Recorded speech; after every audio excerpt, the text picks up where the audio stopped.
The View's Republican co-host Alyssa Farah Griffin was unafraid to call out the crazy GOP members who voted against the recently approved TikTok ban bill on Thursday's episode of the show. The legislation, which was unanimously passed in the House of Representatives on Wednesday, would require the app's Chinese parent company, ByteDance, to sell its stakes in the platform within 6 months of the bill's enactment or face being banned in the United States. It is now set to go to a forthcoming Senate vote.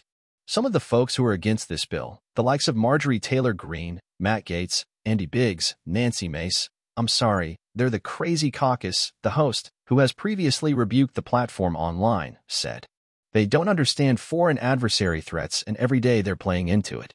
Earlier in the conversation, Griffin specifically called out the bipartisanship backing of the bill. When 352 lawmakers, left and right, come together and say this is a bill that needs to be passed, Americans should listen, she said, before noting that TikTok has been described as digital fentanyl.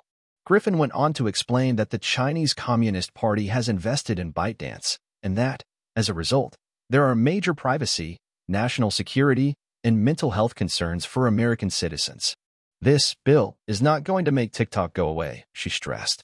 It's going to say an American entity needs to buy it, so there are restrictions and safety rails in place. Sunny Hostin added that the company previously confirmed that it had spied on journalists in the past and is actively getting our information through the app, too. But isn't our information already out there? Whoopi Goldberg asked. It feels like everybody's trying to do the same thing.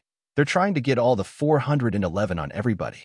Sarah Haynes responded that the problematic detail is that China is an adversary of the country.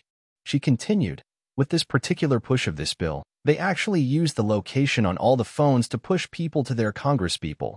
So our Congress was being inundated mostly by young people crying about how they were going to lose TikTok. Because they were also falsely told we're going to eliminate TikTok. Haynes added that she thinks TikTok will be sold, noting that there are already investors being gathered by former United States Secretary of the Treasury, Steve Mnuchin, and that Kevin O'Leary has offered to buy it. But is it smart to sell TikTok in an environment where all the concerns we're talking about are not concerns we're protecting here? Goldberg pressed. While Griffin acknowledged that U.S. social media companies similarly have major privacy issues, she maintained that there's a level of accountability and public outcry that can be achieved by bringing them in front of Congress. We have no oversight because this is the Chinese Communist Party, she said, adding that we've seen radicalization and that people have been exposed to things related to eating disorders on TikTok within minutes of being on the app. There is a unique, ugly playing field of TikTok where people are hearing things that are dangerous and divisive, she said, and it's tearing us apart. The View airs weekdays at 11 a.m. Eastern Time on ABC.